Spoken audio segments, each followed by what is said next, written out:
But how have you spoken to these? How have you spoken? Can I? No, of course you can't. Not if you're going to come on my radio and say things that aren't true. But it is true. Well, of course it isn't. Every single Ariana Grande concert. Well, I don't want to imagine that. I'm talking about marches. Stop it. I feel bad for the people that were killed, but you're making stuff up again. Very, very frustrated. You're making stuff up again. No, I'm not. That's exact same parallel. You're having an imaginary conversation about a completely different. What you just heard was James O'Brien on LBC going head to head with a caller named Anna. It's one of the more intense exchanges about the pro-Palestinian marches that happened in London. O'Brien pushes back hard on one specific claim, that these marches always turn violent. And he backs that pushback up with real evidence, reading out the actual list of charges from police. At one point, Anna even blurs the line between anti-Zionism and extremism. From there, the conversation shifts into much heavier territory. Fear inside the Jewish community, anger over the events of October 7th, and what real compassion looks like for people on both sides of this conflict. I want to be upfront about something. This is a genuinely difficult topic. People on both sides hold honest, deeply felt opinions. So I'm going to do my best to be fair to both perspectives, instead of just picking a winner. If you want more breakdowns like this, ones that take topics like this seriously, go ahead and subscribe. Now, let's get into it. I'll tell you what it is. With so much unrest and so much fear within the Jewish community, most of these pro-Palestinian protests erupt in violence. There's something, there's hate that's called out, and I think... No, they don't, because I have to be clear on this, they don't erupt in violence. There have been I think there were 9 arrests and there have been 5 charges, including people arrested for attacking... Well, I'll run you through it all, actually. There's been a racially aggravated public order offence by a person of no fixed abode who allegedly shouted racist abuse. There's a public order offence after a can of beer was allegedly thrown at a protester in Whitehall. There's been an actual bodily harm charge after an officer was allegedly assaulted and suffered a head injury, which also happened at the Countryside Alliance March a few years ago. And then you've got another racially aggravated public order offence relating to an allegedly racist placard. And then you've got a 16-year-old boy who can't be identified because of his age, has been charged with a public order offence after directing verbal abuse at officers. So you understand I can't let you say they always erupt into violence when they categorically don't. Well, there is a lot of hate. I mean, they're looking. Let's not gloss over it. You have to accept that you cannot say they always erupt into violence when they categorically don't. Yeah, but there are things that the police won't and can't pick up on. If that's the basis of your position, then your position becomes untenable immediately. There is hate. Would you not agree with that? There's hate everywhere. There's hate on the West Bank at the moment. You've seen what the American Secretary of... Can I say anything? Yes, of course you can, as long as it's true. When you think about the fear that Jewish people are feeling all over the country, something that exacerbates that and something that makes them feel even more scared. I mean, there are no Jewish people that would feel comfortable to go into a Palestinian protest, and even the word there were Jewish people on it. There were Jewish people on the march, and you've seen the footage from Central Station in New York as well of Jewish people protesting. They're far extremists, and in terms of their support, their anti-Israel narrative.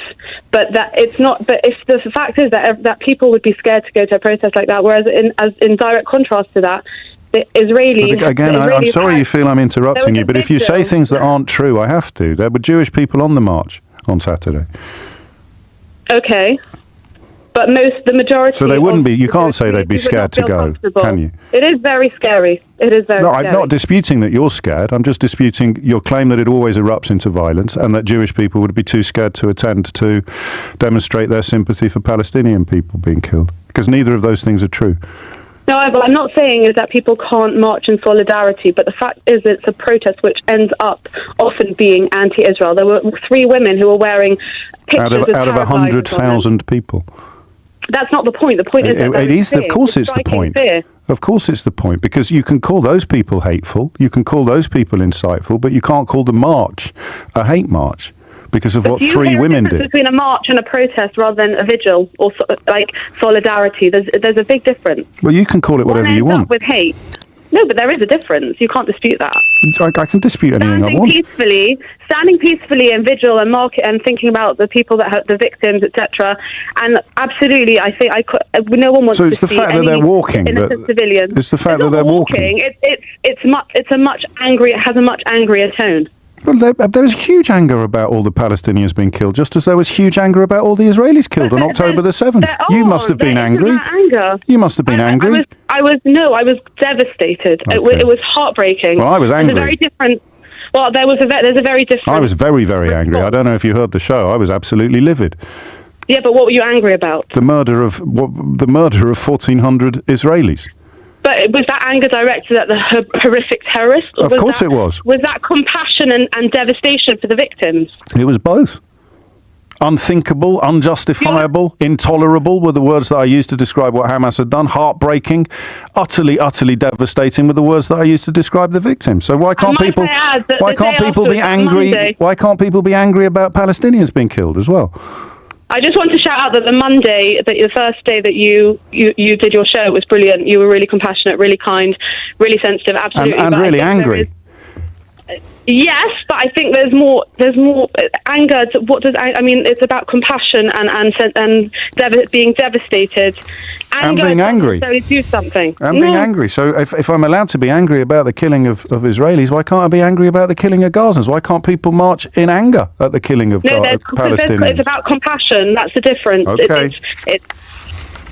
So how do people show their compassion? Anger then says, who can I fight? Anger is, who can I punish? Well, and that's why I had to pick you up at the beginning on the claims that it always erupted into violence when it simply doesn't. So no one's really looking for a fight. Anger. No one's looking for a fight. I don't mean violence I mean violence as in anger, and and that leads on to who can I blame? You can't, unfortunately. Suella Braverman might want to outlaw anger, but even she would struggle to pull that one off, Anna. You can't tell people what they can and can't be angry about any more than I would dream of telling you. Absolutely, but we can have expectations. Go on. The anger then channels into anti-Israel. Well, that is what happens. And then it becomes problematic. But until it does, it isn't.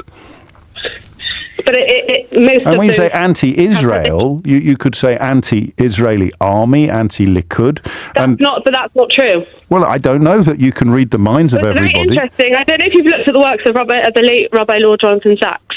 I'm familiar with some of his work, yes. He has an incredible video that he's explaining how sometimes actually anti-Zionism is the new anti-Semitism.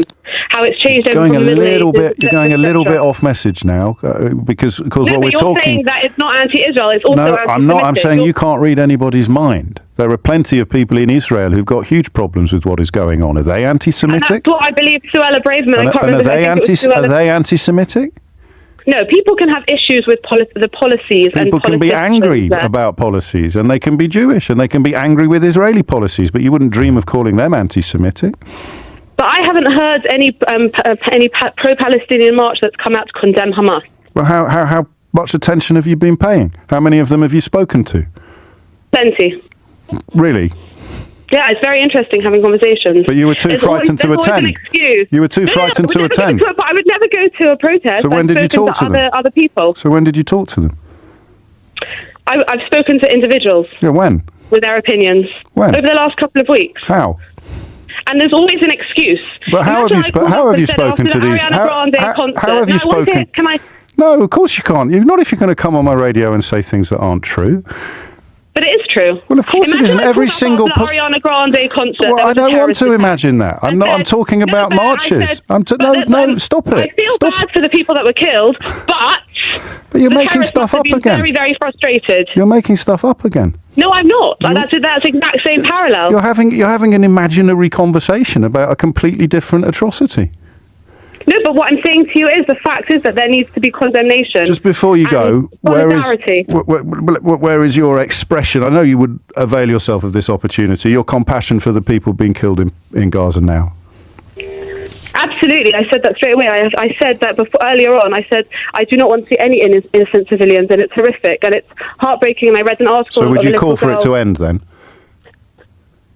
I would call for Israel to do whatever it can to Well, you protect can't their have it civilians. both ways, can you? It's called self-defense. Okay, well, that's not called compassion then. And they've No, that's fine. notified all the residents to move. We got there in the It end. is compassion, of course there is compassion. Well, no, because the people marching are calling for a ceasefire, and you're calling for it to continue, while claiming that, while complaining that that other people aren't being compassionate. So the people calling for the killing to end are the angry ones, who are causing fear, and you calling for it to continue are the compassionate one. Do you see where you've ended up, Anna? No, but No, Israel you could have probably don't, do you? Anna says the pro-Palestinian marches always erupt in violence. O'Brien doesn't argue with the feeling behind that claim. Instead, he reads out the actual charge sheet from that specific march. A handful of arrests, a few specific alleged offenses, out of a demonstration that drew hundreds of thousands of people. That distinction matters, regardless of where you stand on the underlying conflict. A march with isolated incidents inside a massive crowd is a very different claim than a march that erupts into violence. And blurring those two ideas together either overstates the danger or understates how many people showed up peacefully, depending on which way you're arguing. Where this conversation gets harder and more genuinely contested is the exchange about fear, anger, and what each side is entitled to feel.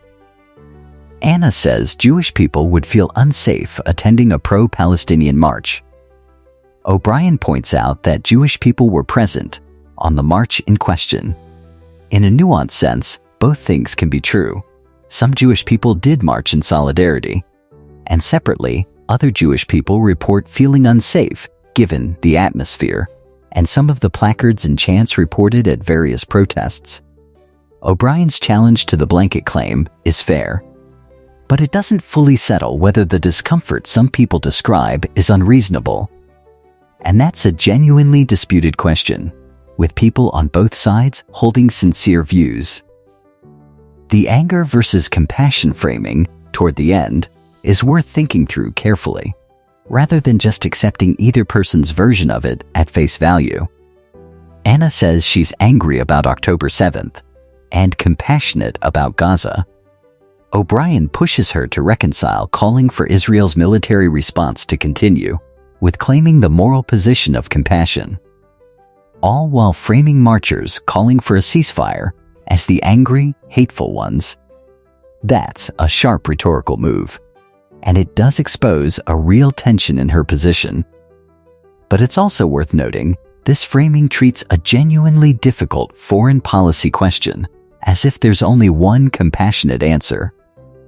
What does proportionate self-defense actually look like? How or when should a war end? Serious people across the political spectrum disagree sharply on where that line sits, including many who supported action against Hamas, while also calling urgently for civilian protection in Gaza. What's clearly established here is narrower than either side's rhetoric suggests. The specific claim that these marches categorically erupt into violence doesn't hold up against the police records cited. What's genuinely unresolved is everything downstream of that, how real and how justified different communities' fears are, what compassion demands in an active conflict, and whether anger at one atrocity and grief for another can coexist without contradiction. Those aren't questions this call actually answers, no matter what tone either speaker takes by the end. It's also worth noting the reference to Rabbi Jonathan Sachs' work on anti-Zionism and anti-Semitism, because that's a genuinely debated question. Whether opposition to Israeli government policy or to Zionism as a political project can shade into anti-Semitism, and where that line actually sits. O'Brien's view that criticism of Israeli policy doesn't equal anti-Semitism is one widely held position. The concern that certain framings of anti-Zionism carry through older anti-Semitic tropes is another. Neither is unreasonable on its face, and this call gestures at the disagreement rather than resolving it. If you want breakdowns that stay precise about what's actually established versus what's still a live sincere disagreement, that's what this channel is for.